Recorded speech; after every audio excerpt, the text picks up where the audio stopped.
Right now, millions of travelers are planning trips to destinations that Americans literally use as punchlines. We're not talking about tourist traps. We're talking about places so overhyped that visiting them is almost a red flag. And the worst part? You've probably already booked one. The Alamo is basically the size of an Olive Garden. Seriously, millions of people fly to San Antonio expecting some massive fortress from the history books, and they get a small limestone chapel you can walk through in 15 minutes flat. Here's what nobody tells you before you go. The building itself is free to enter. Great, right? But those premium guided tours run $35 per person for a 45-minute history lesson you could have watched on YouTube while eating breakfast. And the gift shop? It makes more money than the actual historic site. We're talking $28 coonskin caps and $45 Bowie knife replicas. Made in China, obviously. Now multiply this experience by 1.6 million visitors per year. That's how many people show up annually. During peak season, you'll wait in line longer than you'll actually spend looking at anything. The surrounding Alamo Plaza doesn't help either. Restaurants charge $18 for Tex-Mex that locals wouldn't feed their dogs. Meanwhile, family-owned joints 10 minutes away serve the real stuff for half the price. But the Alamo's overpriced gift shop looks almost reasonable compared to what's coming next, because there's a place that charges nearly $200 for a family to take selfies with what are essentially fancy mannequins. Madame Tussauds charges $36.99 just to walk through the door. For wax statues. That's right. You're paying nearly $40 to stand next to figures that look like they were sculpted by someone who only saw the celebrity once through a foggy window. A family of 4 drops almost $180 before anyone even mentions the gift shop. And what do you get? 47 minutes of squeezing past strangers while they take the same selfie with the same frozen Beyoncé that went viral for looking absolutely nothing like Beyoncé. That statue became a meme because it resembled someone's aunt from HR more than a global superstar. Here's the kicker, though. Each figure costs the company around $300,000 to produce. So why do half of them look like rejected mannequins from a JCPenney that closed in 1997? The VIP experience runs $50. What does that buy you? Skipping a 20-minute line. That's it. 20 minutes of your life valued at $13. Want water after shuffling through rooms of dead-eyed celebrities? That'll be $7 at the exit. But overpriced admission is one thing. Paying $18 for clam chowder while someone breaks into your car? That's a San Francisco specialty. Fisherman's Wharf is where your wallet goes to drown. That bread bowl full of clam chowder everyone photographs, $22. For soup, in bread. Meanwhile, locals grab the exact same thing in the Mission District for $9 and actually enjoy eating it without tourists elbowing them for the perfect Instagram angle. The sea lions at Pier 39 are legitimately free. I'll give them that. But the moment you step away from those barking blobs, everything costs money. The 7D experience charges $15 for 3 minutes of shaky chairs blowing air in your face. That's $5 per minute to feel like you're sitting on a broken massage chair during an earthquake. Parking runs $40 to $60 per day. Some people spend less on groceries for a week. And here's something the tourism board doesn't advertise. Car break-ins happen so frequently that San Francisco police created an entire task force just for this area. Over 70 vehicles get broken into daily across the broader district. That rental car with your luggage inside, it's basically a piñata for professionals. But overpaying for seafood while criminals window shop your back seat isn't the only urban disappointment waiting for tourists. Chicago's Navy Pier has entered the chat. Navy Pier stretches 3,000 feet into Lake Michigan, and every inch of it wants your money. The Centennial Wheel charges $18 per person for 7 minutes. 7 minutes. That's nearly $3 every 60 seconds to see a view you could get for free just walking the lakefront trail. Want food? A burger and fries runs $22. The same meal costs $13 at a dozen better spots in Lincoln Park. Here's what gets me. 9 million people visit this pier every year. 9 million. That makes it Illinois' most popular attraction. But ask any actual Chicagoan when they last went, and they'll squint like you asked them to solve calculus. Most haven't stepped foot there since Aunt Karen visited from Ohio in 2017. The Chicago Children's Museum sits right on the pier. $20 per person. That includes adults. So a family of 4 drops $80 before anyone even eats. And those summer weekend crowds? You'll wait 45 minutes for a mediocre restaurant while legendary deep dish pizza exists a $7 Uber away. Real Chicago. Real flavor. No tourists stepping on your feet, but carnival rides and overpriced hot dogs aren't the only way to drain your vacation budget. New Orleans has some drinks waiting for you. Bourbon Street smells like someone poured cheap beer into a sauna and forgot about it for 40 years. Those famous hand grenades everyone carries around, $15 to $20 each. The liquor inside costs maybe $4 at any quiet bar 2 blocks over on Decatur Street, but tourists line up anyway because the cup is shaped funny, and the hurricanes are even worse. Bottom shelf rum, sugar, and red dye. Your head will hate you tomorrow. Your wallet already hates you today. Here's what really burns, though. Frenchman Street sits just 10 minutes away. Free live jazz, musicians who've actually played with legends. No cover charge, no watered-down drinks, no frat guys screaming at 2 in the afternoon. But 40,000 people pack Bourbon Street daily anyway. The crime stats reflect it too. Pickpocketing reports spike here. NOPD keeps officers on every corner for a reason. The food? Frozen and reheated. These kitchens serve volume, not quality. Authentic Creole cooking exists blocks away, made by grandmothers who'd cry if they saw what passes for gumbo on this strip. Those souvenir shops selling authentic New Orleans merchandise, made in China, 300% markup. Speaking of beaches that cost more than they should, Miami has a sandy surprise waiting. Beach chair rentals here cost $40 to $60 a day. For a chair, that folds, that you could buy at Target for $25 and keep forever. Ocean Drive restaurants charge Manhattan prices for food that tastes like airport terminal quality. A basic mojito runs $18. The rum probably costs them too. Parking meters eat $4 to $6 an hour, and Miami Beach issued over $15 million in parking tickets in a single year. The city budget basically depends on tourists forgetting to check the meter, and that glamorous club scene everyone pictures. Table service starts at $500 minimum. The actual models and celebrities, they're at private parties and homes you'll never see. Regular folks pay premium prices to sit near other regular folks pretending they're VIPs. Here's the strange part, though. The beach itself is genuinely excellent. The sand is imported and maintained with taxpayer money. It's soft, white, and actually worth visiting. But safety gets sketchy after dark. Miami Beach declared states of emergency during multiple spring breaks because of shootings. Not exactly the vibe those travel brochures promised. The mountains call some people instead. Tennessee's got a little town that turns nature into a wallet extraction operation. Gatlinburg is where the Smoky Mountains meet a shopping mall that never ends. A family of 4 can burn through $200 before lunch. The aerial tramway wants $37 per person. The aquarium charges $27. Mini golf? $15 to put a ball through a plastic bear's mouth. And the pancakes. Good grief, the pancakes. This town has more pancake houses per capita than anywhere in America. Over 15 of them, all serving the exact same breakfast for $16 to $22. You're paying tourist prices for batter and syrup your grandma makes better. Want a cabin during fall foliage season? That 1-bedroom unit jumps from $100 to $400+ per night. Same cabin, same squeaky door, 300% markup because the leaves turned orange. The traffic situation is genuinely painful. 3 miles through town can take 45 minutes on summer weekends. One road, thousands of cars, 0 patients remaining. Here's what kills me, though. Great Smoky Mountains National Park is completely free. No entrance fee. More natural beauty than every Gatlinburg attraction combined. But people skip the free majesty to pay for moonshine tastings that funnel you toward overpriced bottles. Speaking of manufactured entertainment, Missouri built an entire town around it. Branson, Missouri has 50 theaters and 12,000 residents. Let that sink in. The entire town is essentially a stage built for tourists. 62,000 theater seats exist here. That's more seats than people who actually live in the zip code. Show tickets run $40 to $70 per person. And the entertainment?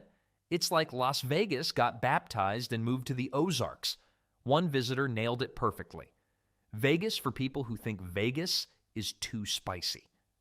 Now, the headliners. You're paying premium prices to see the Osmonds and Andy Williams tribute acts. Most of these performers peaked during the Carter administration.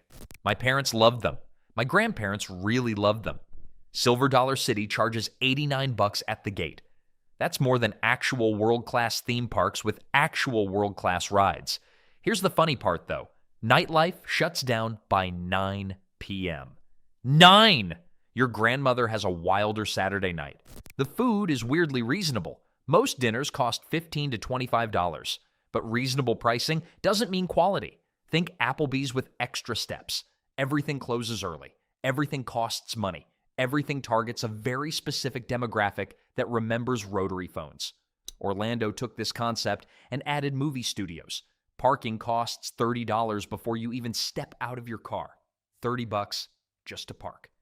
Universal City Walk is basically an outdoor mall wearing a costume. It exists for one reason: to vacuum up whatever cash remains in your wallet after the theme parks took their cut. A burger and beer? That'll run you $35. For food, you could get at literally any TGI Fridays back home. Bubba Gump Shrimp isn't exactly culinary innovation, folks. Here's what kills me. You've already dropped $150 on park admission. Now, they want more. The whole place feels like a theme park designed a shopping district by committee. It appeals to everyone. It excites no one. Live entertainment means cover bands playing Sweet Home Alabama for the 800th time. Corporate rock served on a corporate platter. And the theming? It's a movie studio's idea of what spontaneous fun looks like. Everything is calculated. Every storefront is positioned. Every sightline is engineered to guide you toward another register. Orlando has incredible local restaurants 10 minutes away. Real food, real prices, real atmosphere.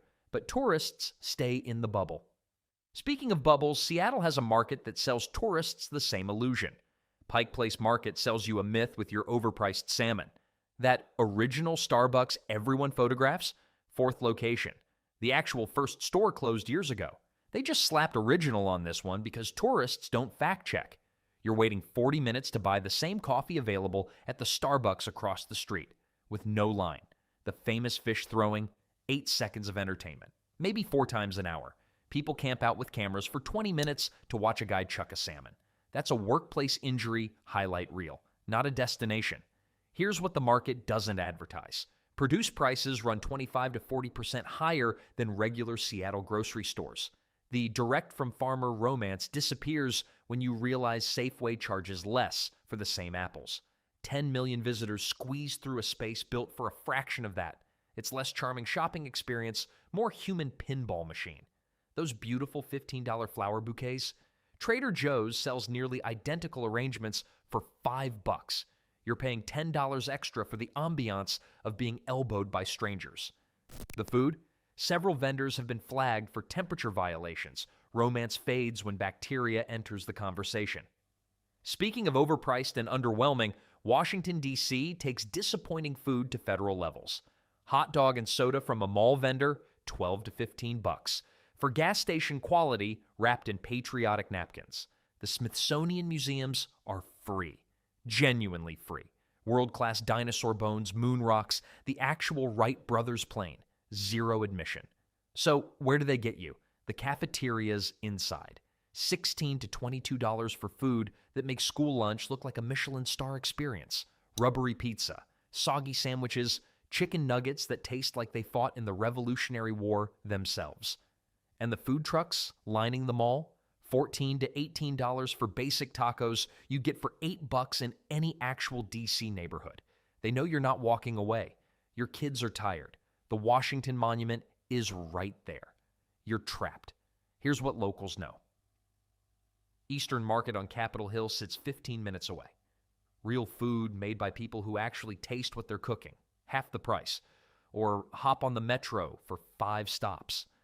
U Street has Ethiopian restaurants serving more food than you can finish for what one mall hot dog costs.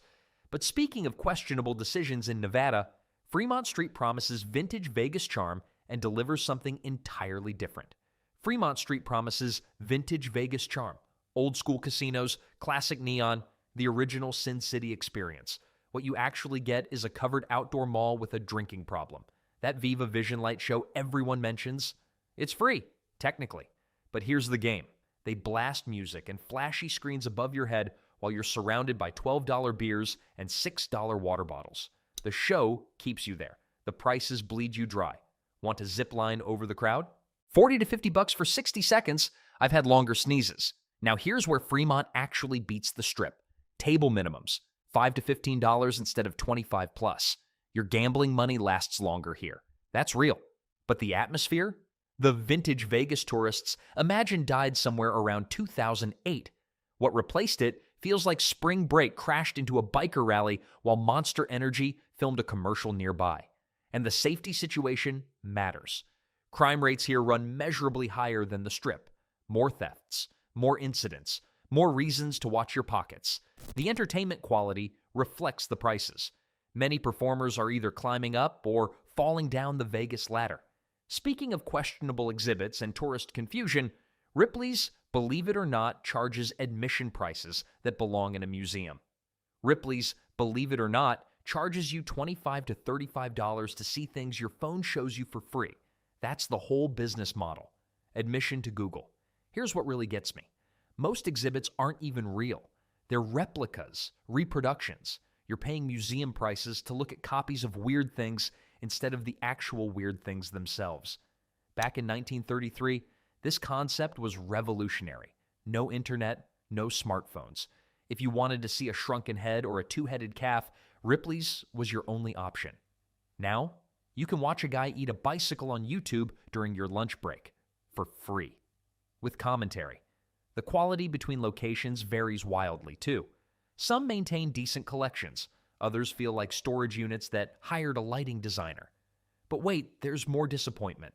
The gift shop hits you with $30 rubber shrunken heads and $15 trick magnets.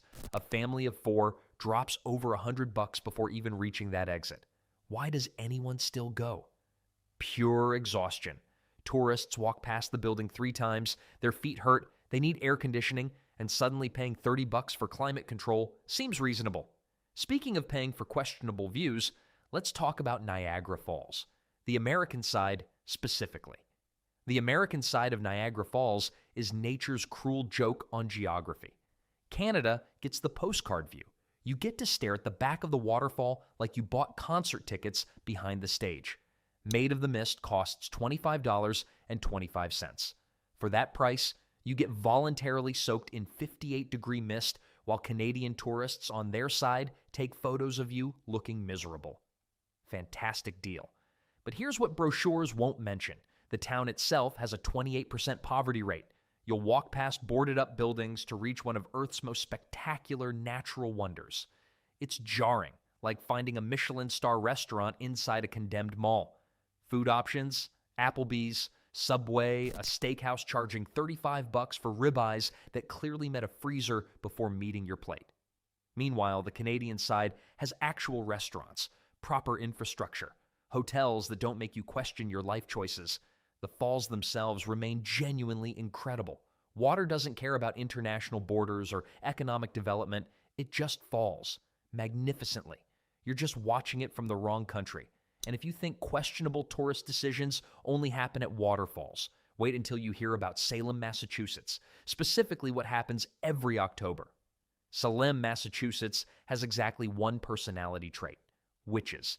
And every October, 500,000 people descend on a town with roughly 44,000 residents. The math doesn't work. Neither does the traffic. Hotel rooms that cost $80 in March suddenly hit $450 for the same bed. Same questionable continental breakfast. Just add witchy vibes and quintuple the price. The Salem Witch Museum charges $15 for a 30-minute show featuring mannequins that look like they've been terrifying children since the Reagan administration. You'll learn exactly what Wikipedia tells you for free. But standing. Want to visit a haunted house? Great! The line's 3 hours long. The experience lasts 12 minutes. You do that math. Restaurants become impossible. Every decent spot books up weeks in advance. What's left? Tourist traps charging Boston prices for food that couldn't get served at a high school cafeteria. Parking? $40 to $60 if you're lucky enough to find a spot. Most people end up parking in neighboring towns and taking shuttles like they're attending a football game. The actual witch trial history is genuinely fascinating. 20 innocent people died. But experiencing that history while sardined between thousands of people in witch hats kind of kills the mood.